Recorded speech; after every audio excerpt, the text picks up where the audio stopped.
하나님의 말씀은 하나님께서 오늘 우리에게 주신 말씀은 사도행전 6장 1절에서 7절 말씀입니다. 사도행전 6장 1절에서 7절 말씀입니다. 한 절씩 교독하여 읽도록 하겠습니다.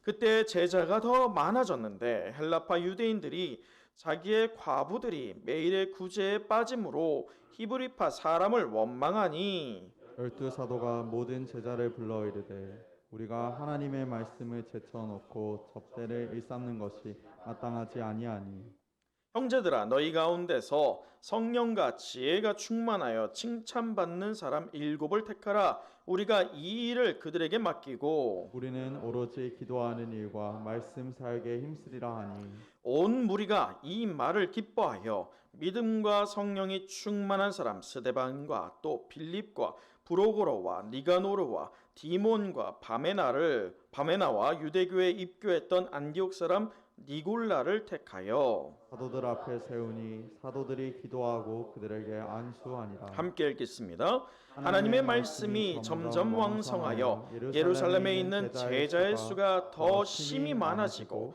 허다한 제사장의 무리도 이 도에 복종하니라.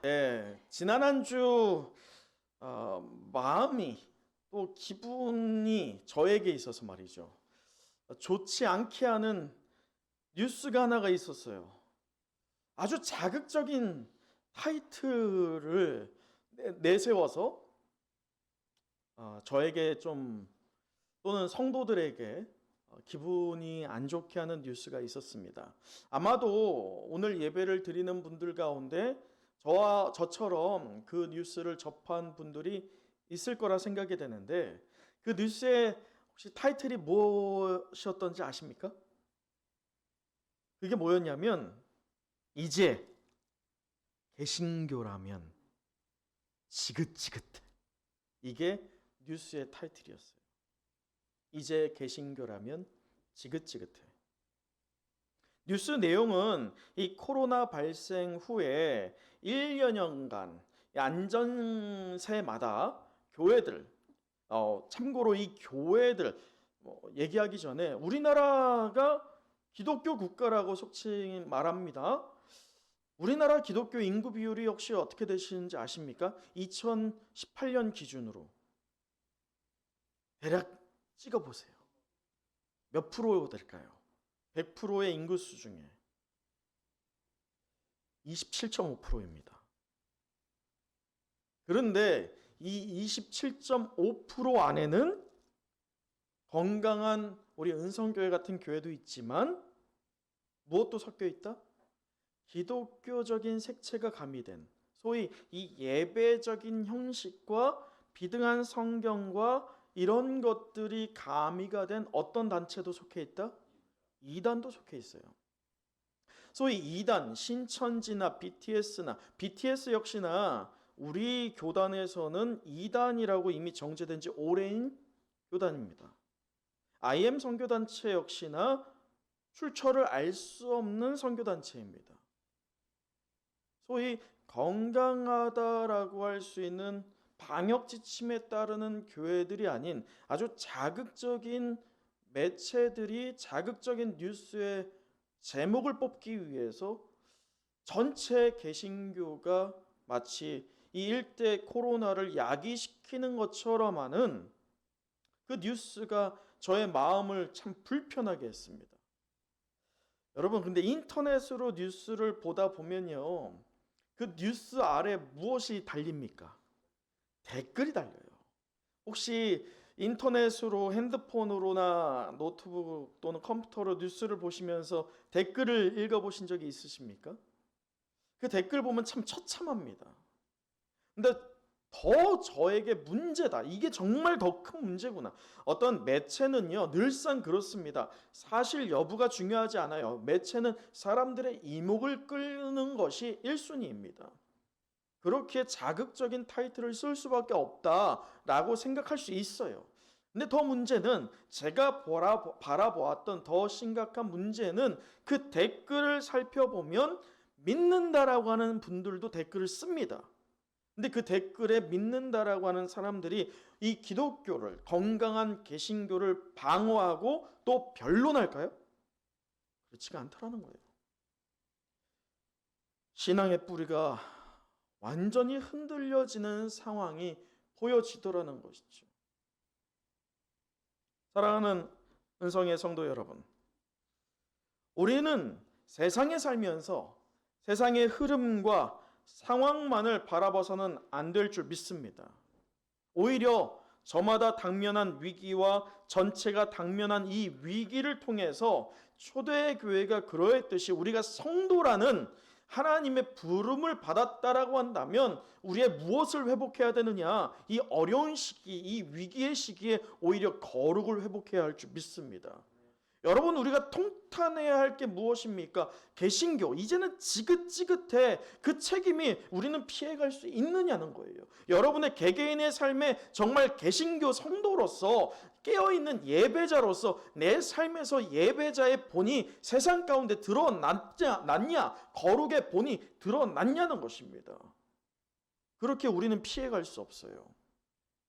사랑하는 은성의 성도 여러분, 지난주 분명히 주님께서 이 주의 사자들을 보내서 옥문을 열고 갇혀있던 제자들, 사도들을 이끌어내시는 상황을 우리가 보았습니다. 하나님께서 분명한 목적을 두셨었어요. 그 목적이 무엇이었습니까? 사명이라고 했습니다. 자신들에게 부어진 사명이 무엇인지를 깨달은 이 사도들은 하나님의 명령에 따라서 이른 새벽부터 어디에 섰습니까? 성전에 서서 하나님 나라의 복음, 예수 그리스도가 진정한 구주 되신다라는 복음을 서서 선포했습니다. 많은 사람들 앞에 노출되었어요. 죽을 수도 있었는데 말이죠. 그런데 그 결과적으로 어떻게 됐던가, 우리가 지난주 말씀을 보았던 것처럼 예수의 이름으로 전하지도 가르치지도 말라 위협하고 경고를 받았음에도 예루살렘을 온통 누구의 이름으로 가득하게 했어요? 예수 그리스도의 이름으로 가득하게 했다는 것입니다. 그러한 역사가 저와 여러분 통해서, 우리 은성교회 통해서 일어나게 될 줄 믿습니다. 매체는, 세상은 이제 개신교는 지긋지긋해 라고 말하지만 그 가운데에서 깨어서 정말 하나의 미랄이 필요하다, 이것을 영적으로 고찰하고 우리가 점검하고 결단할 때에 다시금 우리에게서 샘솟는 은혜의 샘이 터져나와서 우리의 자리에서, 우리의 삶의 관계 안에서 분명한 신앙의 꽃이 피워지길 간절히 소망합니다. 그뿐이 아니죠. 예수의 증인으로서 이 제자들이, 초대교회들이 날마다 성전에 있든지 집에 있든지 예수는 그리스도라고 무엇과 무엇을 했어요? 가르치고 전파했어요. 전도했어요. 가르치고 전도했다는 것입니다. 이것으로 인해서 우리 역시나 가르치고 전도하기를 결단하고 삶에서 열매 맺기를 부단히 애쓰는 은혜의 성도 되기를 간절히 간구합니다. 여러분, 우리가 사명자로서 주목할 것을 주목해야 됩니다. 눈앞에 보여지는 세상의 흐름과 상황을 바라보는 게 아니라 누구의 증인 되어야 돼요? 예수의 증인. 예수의 증인되는 삶이 우리에게 축복일 줄 믿습니다. 그래서 앉으나 서나 주님 생각하는 저와 여러분 되길 간절히 축복합니다. 그럴 때 생명력이 있어요. 숫자를 초월하는 능력이 있다는 거예요. 오늘 1절을 한번 보시죠. 1절 한번 같이 읽어보도록 할까요? 시작. 그때 제 아들 더 많아졌는데. 네, 여기까지 우선. 자, 1절 초두에 무엇이라고 말합니까? 그 전에, 그때가 언제입니까? 그때가 세상의 안목으로 보면 가장 최대의 위기였어요. 그 위기의 상황에서 오히려 누가 봐도 위기의 상황이지만 하나님이 부어주신 목적, 즉 사명을 삶의 자리에 적용하게 될 그때예요. 그때. 사도행전의 이 저자되는 누가는 초대교회의 영적 성장을 보여줍니다. 그러면서 영적 성장이 있자마자 어떤 성장도 따라옴을 보여줍니까? 자, 1절을 보세요. 그때에 제자가 더 많아졌는데. 여러분, 제자가 몇 명이에요? 12명에서 시작했어요. 우리 사도행전을 1장부터 보면 말이죠. 12명에서 시작했던 그들이 예수 그리스도가 하늘에 승천함을 바라볼 때에 함께 모여서 기도했던 몇 명이 시작했습니까? 약 20여 명이 예수의 승천을 바라봅니다. 그리고 예루살렘을 떠나지 말고 아버지께서 주실 것을 기다리라, 사모하라 라는 것을 놓고 더불어 마음을 아파요 오로지 기도에 힘썼다라고 하는 그 20여 명이 이제 마가의 다락방에 모이죠. 그게 몇 명이 되었어요? 120명이었어요. 그 120명이 성령의 충만함을 언제 받습니까? 오순절날 받습니다. 오순절날 성령의 충만함을 받은 120명에서 끝납니까? 아니었어요. 그 이후에 베드로의 사도가 이렇게 말하죠. 내 말을 들으라 라고 하면서 우리를 왜 집중하느냐? 이것을 역사한 이가 누구다?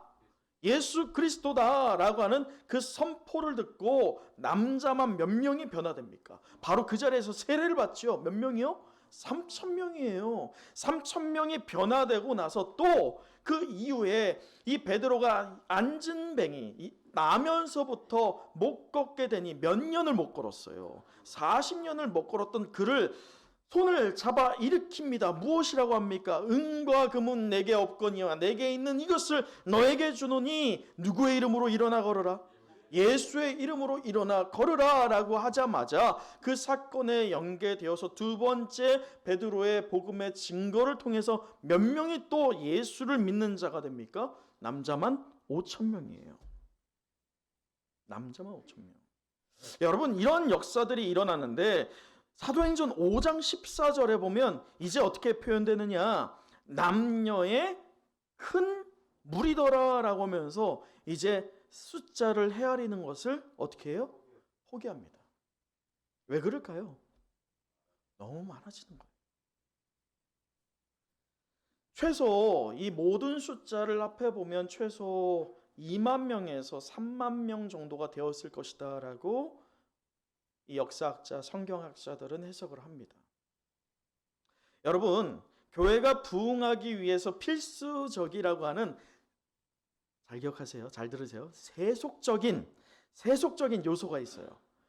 소위 이 어떤 교회론에 있어서 종교학적인 부분에서 세상과 얽혀 있을 때 이런 요소들이 있으면, 세상적으로 이런 것들이 있으면 부흥한다, 틀림없이 부흥한다, 이런 것들이 또 있습니다. 자, 그 중에 무엇들이 있을까요? 어떤 것들이 있을까요? 첫 번째로는 바로 이런 게 있어요. 교회의 지리적인 위치,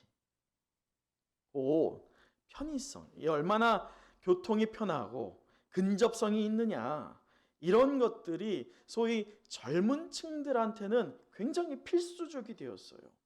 내 자녀를 이 교회에 보내야 되는데 과연 얼마나 편의가 있느냐. 안타까운 전화 한 통이 지난 주중에 있었어요. 뭐냐면 새로 이사 왔는데 교회를 등록하고 싶은데 교회가 어떻습니까? 라고 하면서 시설들을 여쭙더라고요. 시설들과 또 우리 현재 주일학교의 상황을 말씀을 드리고 나니까 목소리가 어떨까요? 달라져요. 여러분, 그거는 우리가 그게 죄라고 말할 수가 없는 부분이에요. 사실 21세기 오늘 우리 한국 교회가 마주한 현실입니다. 그러나 이런 편의성은 있을 때에 분명히 교회는 커질 수도 있어요. 또 어떤 요소가 있어야 되냐면 잘 구성된 교회 조직이 필요합니다. 근데 이 교회 조직이라고 할 때 일꾼이죠. 근데 이 일꾼이 그냥 열심히 교회에 헌신하는 일꾼만을 얘기하는 게 아니에요. 어떤 일꾼들일까요?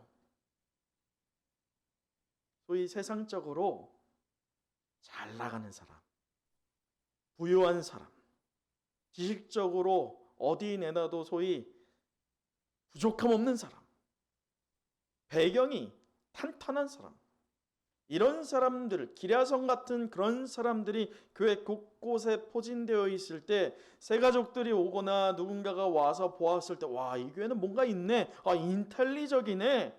이렇게 반응하면서 교회가 커질 수 있다라고 합니다. 세 번째는 교회의 역사입니다. 그런데 우리 교회 몇 년 됐어요? 35년 됐어요. 그런 교회 역사 말고 앞에 있는 이 첫 번째와 두 번째가 믹스가 되어서 그게 쫙 차분히 깔려서 그것들을 토대로 10년, 20년 됐을 때 교회는 반드시 무엇한다? 부흥한다. 이게 소위 통계입니다. 여러분, 2만 명 이상 되는 교회를 무엇이라고, 어떤 교회라고 부릅니까? 대형 교회 아닙니다. 대형 교회는 천 단위. 그게 대형 교회. 중형 교회는 500 정도. 우리 교회는 소형 교회. 그런데 2만 명 넘는 교회를 초대형 교회, 소위 영어로는 메가처치라고 합니다. 그런 메가처치가, 초대형 교회가 한국 교회 안에 교단을 초월해서 몇 개가 있을까요? 대략 13개입니다. 13개, 14개예요. 손에 꼽을 만합니다. 그런데 이러한 한국에 있는 그런 초대형 교회들이 앞서 제가 말했던 부흥의 요소들을 갖고 있을까요? 없을까요? 있죠. 그렇게 그 통계가 적중하는 거예요. 그런데요, 오늘 이 초대 교회는 그렇지 않아요. 그 통계를 초월합니다. 아니요, 교회 초창기에 있었던 모델이 되는 교회는 완전히 달랐어요. 오늘 이 초대교회가 2만에서 3만 명이 넘어가는데 이 초대교회 안은 편리성이나 근접성 아무 그런 것들이 없었어요. 그런 부흥할 수 있는 요소들은 있지 않았습니다. 오히려 위협성이 많았죠. 모일 때에 어떻게 내가 위협당할 수 있고 어려움 당할 수 있다라고 하는 그런 위협성이 굉장히 민감할 정도로 많았다는 것이죠. 더 나아가서 이 초대교회가 지금 얼만큼의 교회 역사를 가지고 있습니까? 1년 또는 2년이에요. 1년 채 안 되거나 아니면 1년이 조금 넘은 2년은 넘지 않습니다. 아주 짧은 기간 동안에 2만에서 3만 명으로 부흥한 교회가 오늘 우리가 보고 있는 이 초대교회입니다. 그런데 우리가 주목해야 할 게 있어요. 숫자적인 부흥, 분명히 그것도 중요하지만 그 숫자적인 부흥 안에 양질의 부흥이 있었느냐, 그것을 주목해야 되는데 1절을 다시 한번 보세요. 1절에 이렇게 고백합니다. 그때에 누가 많아졌어요? 누가 많아졌어요? 성도가 많아졌습니까? 성도는 당연히 많아졌겠죠. 성도는 분명히 우리는 다 통칭으로 성도라고 합니다. 그러나 오늘 이 예배 시간에서만큼은, 오늘 이 말씀 시간에서만큼은 성도와 제자를 좀 분류해 보려고 합니다. 여러분, 성도는 다만 교회에 나와서 예배 드리고 은혜 받고 돌아가는 분들을 말합니다. 그러나 제자는 누구입니까? 제자는 스승을 그대로 판박이처럼 박아놓는 것들이 제자라고 합니다. 근데 이 제자가 누구의 제자입니까? 이 사도 베드로의 제자들입니까? 아니에요. 예수의 제자들이 어떻게 지고 있습니까? 많아지고 있어요. 여러분, 이 코로나 상황을 마주하면서 저한테 참 이 말씀이 영적 도전으로 주더라는 거예요. 날마다 제가 고민하는 게 있습니다. 어떻게 하면 우리 성도님들한테 이 영적인 부분에 있어서 좀 훈련을 시킬 수 있을까? 좀 훈련을 시키려고 하면 BTS라든지 신천지라든지 또 IM 선교라든지 이 여타 개신교라고 하는 그 테두리 안에 있는 이단들로 인해서 어려움 당하다 보니까 모이는 게 어때요? 어려워요. 모일 수가 없습니다. 혹여나 훈련을 하려고 하는 그런 열심이 오히려 성도와 교회에 독이 될까 염려되어서 그렇게 못하겠더라고요. 물론 대안은 있어요. 대안은 뭐냐면 유튜브를 통해서도 할 수 있어요. 또 여러분 줌 들어보셨습니까? 연세 있는 분들은 처음 접할 수도 있는데 줌이 뭐냐면 실시간 화상 채팅이에요. 그걸로 여러분과 제가 훈련할 수도 있겠죠. 그러나 그것을 우리 교회 성도들에게 적용해 봤을 때 이분이 줌을 접속할 수 있을까? 이분들이 이걸로 훈련이 가능할까? 훈련의 어떤 무엇을 시킬까? 그 이전에 이러한 것들로 가능할까? 먼저 그 실효성의 문제 앞에 봉착하게 되더라고요. 그래서 하나님이 결단하게 한 게 무엇이냐? 차라리 그렇다면 말씀으로 돌아가자. 다시 복음 앞에 서는 교회라고 하는 그 슬로건처럼 우리가 말씀에서 이 초대 교회와 이 제자들이 과연 우리에게 오늘 코로나를 마주하고 있는 한계점 앞에 놓여 있는 오늘 성도와 교회에게 과연 어떤 영적인 도전을 줄 수 있을지, 또 어떤 실마리를 제공할 수 있을지 도전받기 위해서 오늘 우리는 사도행전을 그래서 보고 있다는 것이죠. 그런 면에서 보자면 오늘 영적 부흥, 또 숫자적인 양적 부흥을 경험한 이 초대교회는 소위 기적과도 같은 일이 일어난 것입니다. 그런데 이렇게 기적과도 같은 은혜잖아요. 여러분, 우리 은성교회도 그 훈련이 누적되어서 예수의 제자들로 가득히 넘쳐나길 간절히 소망합니다. 그렇게 할 때, 영적으로 우리가 성장할 때에 어떤 성장도 따라온다고요? 양적 성장도 따라올 줄 믿습니다. 그런데 오늘 이 초대교회는 이미 양적, 영적 충족함을 받았어요. 그러면 얼마나 행복합니까? 그런데 사탄은 이것을 가만 내버려 두지 않습니다. 양적 부흥에 따른 부작용으로 또 하나의 시험거리를 던져줍니다. 자, 1절을 다시 한번 읽어보도록 할까요? 1절입니다. 시작. 그때 제자가 더 많아졌는데 헬라파 유대인들이 자기의 과부들이 매일의 구제에 빠짐으로 히브리파 사람을 원망하니. 여러분, 초대교회가 당면한 문제가 무엇입니까? 교회 안에서 구제가 일어났습니다. 일부 공평하지 않은 일처리로 인해서 불평과 원망이 일어났습니다. 당대에 남편을 잃은 과부들이었어요. 근데 당시 사회에서는 사회적으로 굉장히 열악한 대우를 받았던 것들이 바로 이 과부들입니다. 그런데 이들이 하나의 문제가 소동이 일어납니다. 그게 뭐예요? 평등하지 않다는 거예요. 왜 유대인들에게는 저렇게 할 것들을 다 해주고 헬라파되는 왜 우리한테는 안 해줘요? 라고 하는 불만이 일어납니다. 분명히 성령의 충만함으로 양적인 영적인 충족으로 하나님을 더 높이 찬양하던 이 예루살렘 교회 안에 분열이라는 게 일어나고 있어요. 편가름이 일어나고 있습니다. 사랑하는 성도 여러분, 참으로 이해되지 않는 상황이에요. 다 좋자고 구제한 거예요. 구제가 나쁜 일입니까? 구제는 돕기 위한 겁니다. 선한 일입니까? 악한 일입니까? 선하자고 하나님의 이름으로 하나님이 주신 은혜로 선을 행하고자 하는 행동입니다. 근데 이런 일을 하다 보면 이런 생각을 할 수 있죠. 목사님, 사람이 하는 일인데 완벽할 수 있어요? 저 사람한테 조금 더 줄 수도 있고, 저 사람한테 좀 부족하게 줄 수도 있지. 그건 좀 이해해야지. 그거 어떻게 똑같이 이 자로 된 것처럼 똑같이 평등하게 나눠줍니까? 여러분, 그런데 이렇게 생각하는 게 당연할 수 있을 것 같은데, 한편으로 내가 그 차별을 받고 있다라고 하는 생각을 가진 부류라고 한다면 그게 이해될까요? 내가 분명히 저 사람이 나보다 더 많은 걸 가졌어 라고 하는 사람에게 이러한 말로 그를 설득하고 이해시킨다고 해서 납득으로 넘어갈까요? 그렇지 않아요. 왜 그러느냐? 우리 안에 죄가 있기 때문이에요.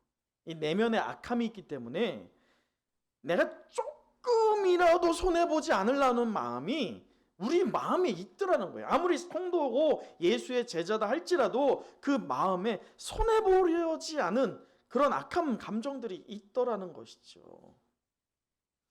기억하시나요? 사탄은 교묘하고도 지능적인 시험을 한다고 했습니다. 오늘 초대교회는 분명한 영적인, 양적인 성장을 경험하여서 약 2만에서 3만 명이 되는 초대형 교회를 이루었습니다. 누구의 은혜입니까?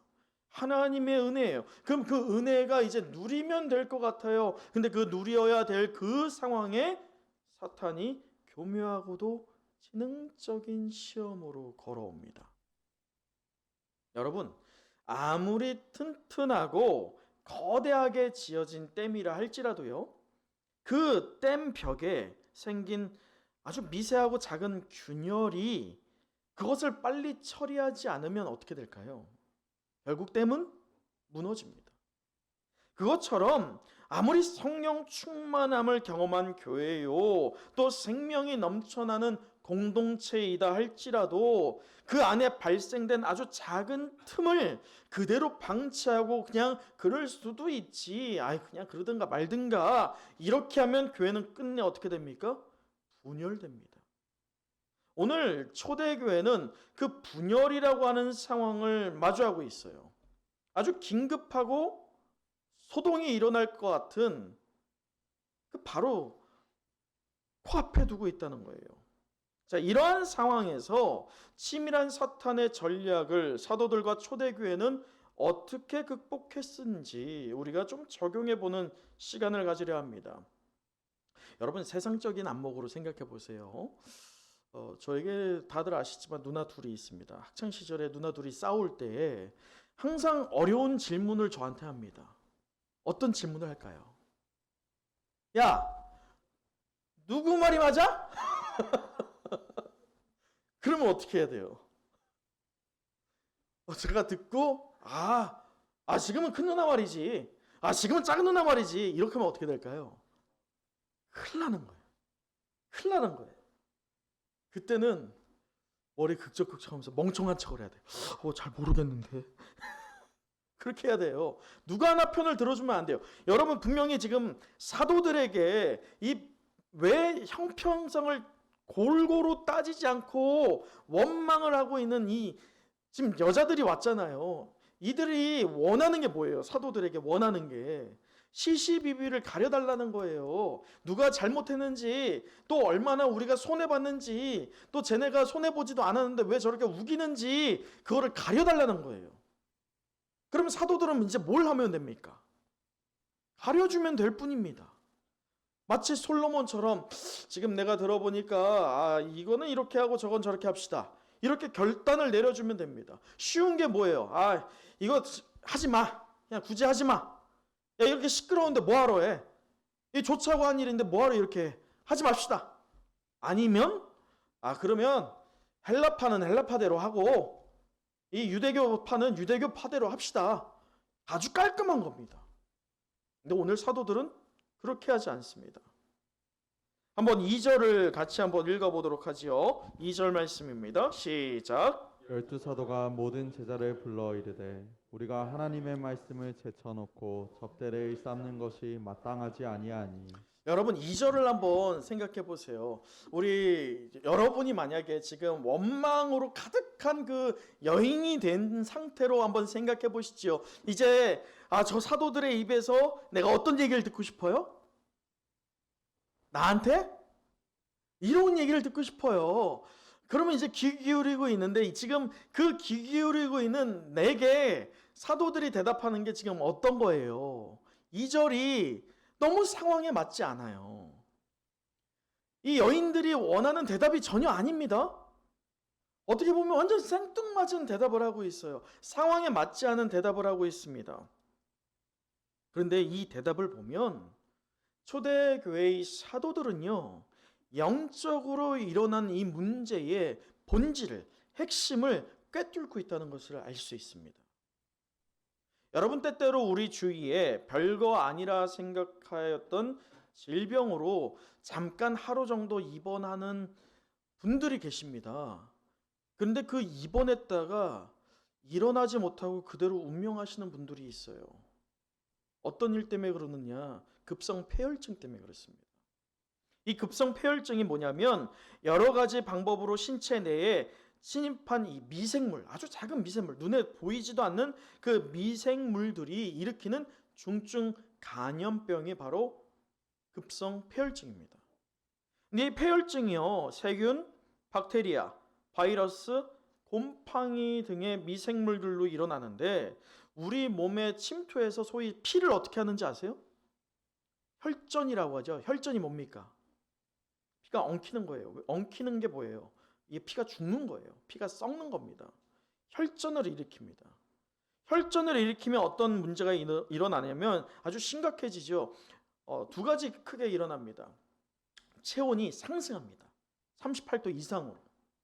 고온이 나죠. 반대는 뭘까요? 36도 아래로 저체온증을 일으킵니다. 그러면서 이 몸에 각종 기관에 문제를 일으켜요. 그래서 급성으로 모든 신체 장기에 문제를 일어나게 해서 혈압을 굉장히 낮게 떨어뜨립니다. 그래서 쇼크를 일으켜요.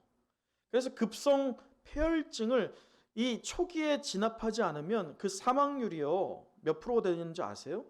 70에서 80%예요.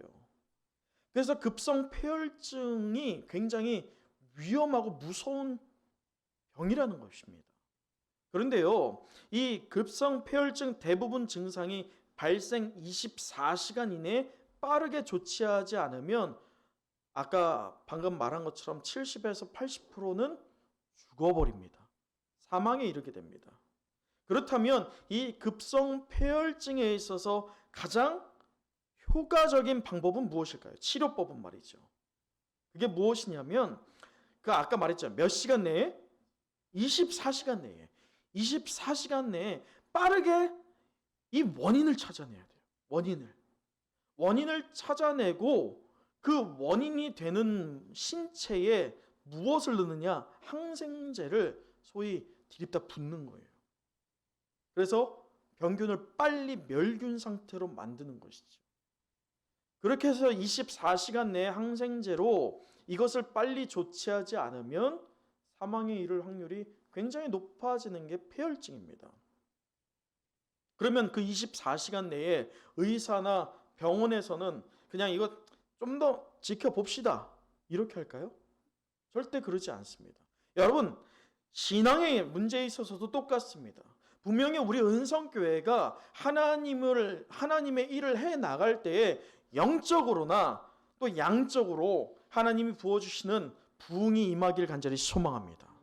근데 우리가 그것을 기억하면서 소망하면서 깨닫고 대비해야 될 것이 무엇이냐? 분명히 부흥에 나갈 때에 사탄이 교묘하고 지능적인 시험으로 우리에게 작은 틈 안에 비집고 들어올 수 있다는 거예요. 그래서 분열을 야기시킬 수 있다는 거예요. 교회가 분열되면요, 그것은 생명력은 이미 끝나버립니다. 그렇기에 우리는 하나님의 십자가 안에서 모이기를 힘써야 되는 거예요. 그것이 다만 장소적인 게 아니라 우리의 영이 하나가 되는 것을 말하는 것이죠. 그런데 분열의 조짐이 만약에 보인다라고 할 때면 그것을 방치하겠습니까? 좀 더 지켜보자, 이렇게 하겠습니까? 아니에요. 마치 이 폐혈증 앞에서 24시간 내에 빠르게 조치를 해야 되는 것처럼 분열의 조짐이 조금이라도 보인다면 그것을 미룰 게 아니라 즉각적으로 빨리 대처를 해야 됩니다. 그 대처가 무엇이냐? 오늘 사도들은 그 첫 번째 대처로 말씀 사역에 힘쓰는 것을 공략합니다. 교회의 핵심이 바로 이 말씀 사역이다라는 것 말이죠. 여러분, 하나님 말씀을 최고의 우선순위로 삼는 것이 마땅하도다라고 오늘 사도들이 선포합니다. 그러면서 지혜롭게 대책을 세우는데 3절을 한번 읽어보시죠. 3절입니다. 시작. 형제들아, 너희 가운데서 성령과 지혜가 충만하여 칭찬받는 사람 7을 택하라. 우리가 이 일을 그들에게 맡기고. 여러분, 여기서 우리가 주목해야 할 부분이 있습니다. 몇 명의 집사예요? 7명의 집사를 세우는데 왜 이들에게 세워질 때에 이들에게 요구되는 요건들이 있었어요. 그런데 한번 생각해 보세요. 이들이 그 예루살렘 교회에 그냥 예배만 참석하고 은혜 받고 돌아가던 성도였을까요? 그럼 누구였을까요? 제자들이었어요. 예수의 제자들이었습니다. 선택된 자들이었어요. 함축된 자들이었어요. 훈련받은 자들이었어요. 그들 안에서 세워지는데 두 가지의 조건입니다. 그 첫 번째가 무엇입니까? 무엇이 충만해야 돼요? 성령이 충만해야 됩니다. 그렇게 성령의 역사를 체험한 자여야 했다는 것입니다. 성령의 역사를 체험한다는 게 무엇이냐? 내가 인격적인 예수와 교감을 나누고 있느냐? 문자적인 성경이 아니라 살아 역사하시는 이 하나님의 말씀을 통해서 어제나 오늘 나와 동일하고 함께 하시는 성령을 통해서 내가 예수와 동행하고 있느냐? 그것이 첫 번째 요건이었습니다. 두 번째는 어떤 것이 충만한 자였습니까? 지혜가 충만한 자였어요. 이 지혜는요, 세상적인 지혜가 아닙니다. 어떤 지혜느냐? 바로 이것이에요.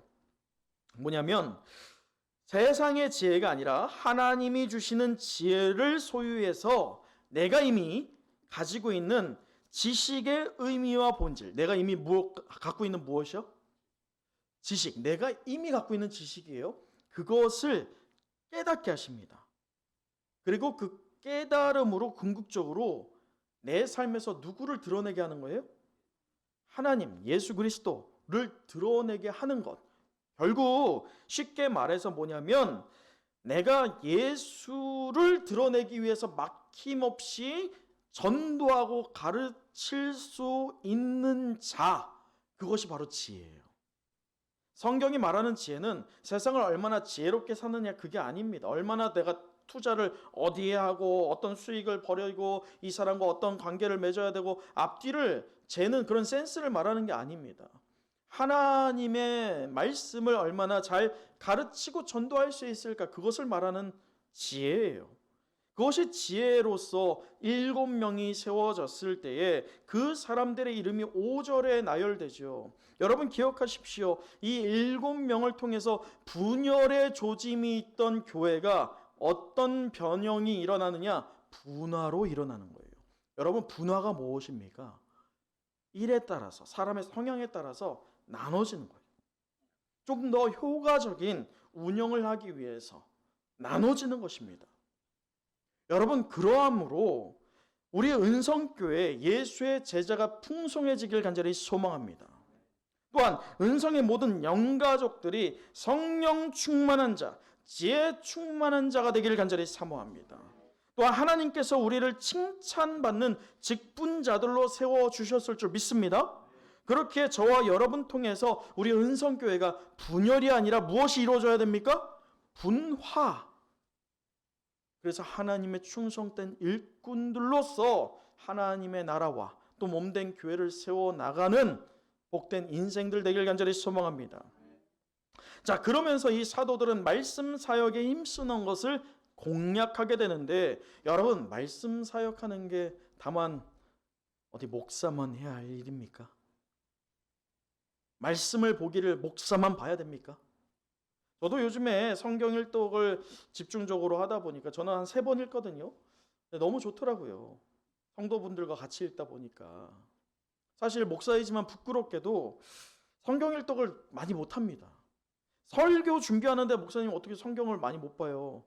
설교 준비하고 성경 읽는 건 다른 문제예요. 그래서 작정해서 시간을 내어서 성경을 읽는다는 건 목사에게도 쉽지 않아요. 다시 여러분께 여쭙습니다. 성경 읽는 것이 목사의 일입니까? 목사에게만 한정되는 것입니까? 아니에요. 여러분, 주의 말씀은 내 발의 무엇과 무엇이다? 내 발의 등이요 내 길의 빛이니이다. 하나님의 말씀이 우리의 등과 빛이 되실 줄 믿습니다. 그래서 성경 일독에 힘쓰는 우리 은성교회 될 때에 우리 은성교회 본질이 회복될 줄 믿습니다. 또한 두 번째로는 기도하는 일에 힘쓰지요. 우리 4절을 보도록 하지요. 4절을 읽어보도록 하겠습니다. 시작. 우리는 오로지 기도하는 일과 말씀 사역에 힘쓰리라 하니. 네, 여러분, 말씀 사역과 동격을 이루고 있는 문제가 있습니다. 그것은 바로 기도하는 것이었어요. 말씀과 불가분의 관계를 말하고 있죠. 그것만큼 중요하다는 거예요. 무엇이요? 기도가 중요하다는 겁니다. 여러분, 오늘 광고 시간 기억하십니까? 광고 시간에 제가 금요 성령 주보 보지 마세요. 주보 보지 마시고 한번 대답하지 마시고, 대답하면 부끄러우니까 생각하세요. 제가 금요 성령 집회 광고를 드리면서 기도는 무엇입니다 라고 했는데 기억하십니까? 무엇이지요? 대답하지 마세요. 영혼의 호흡입니다. 여러분, 사람은 호흡하지 않으면 죽습니다. 성도도 영혼의 호흡을 멈추면 결국 사탄의 시험 앞에 넘어질 뿐입니다. 기도는 능력이 있을 줄 믿습니다. 그러므로 주의 제자로서 우리가 설교를 얼마나 많이 들어요. 인터넷에 접속만 하면 얼마나 많이 있습니다. 그런데 성경을 들어도 또 설교를 보아도 우리의 삶이 변화되지 않는 이유가 무엇일까요? 못하지 않기 때문이에요? 기도하지 않기 때문이에요. 유혹에 빠지지 않게 무엇하라? 기도하라. 제자들에게 감람산에서 예수님께서 부탁했던 겉면의 명령 말씀이었습니다. 유혹에 빠지지 않게 기도하라. 여러분, 우리의 구할 것들을 구하는 것뿐만 아니라 우리가 유혹에 빠지지 않기 위해서 기도해야 할 줄 믿습니다. 또한 초대교회가 그러했던 것처럼 더불어 마음을 합하여 오로지 기도에 힘쓰기를 원하는 공동체가 될 때 그 공동체는 영적으로 이미 승리를 거둘 줄 믿습니다. 그러므로 우리가 금요 성령 집회를 할 때 여러분, 비록 육신으로는 함께 이 같은 자리에 함께 할 수 없다 할지라도 우리가 영으로 각자의 상황에 맞춰서 온라인에 접속해서 함께 기도에 힘쓸 때에 우리가 이 코로나 상황을 능히 이겨내게 될 줄 믿습니다. 또한 기도 노트 쓰는 것, 저도 어려워요. 그러나 한번 같이 노력해 보자고요. 그럴 때 하루하루 지나면서 100일이 되었을 때에 분명한 기적의 은혜가 있을 줄 믿습니다.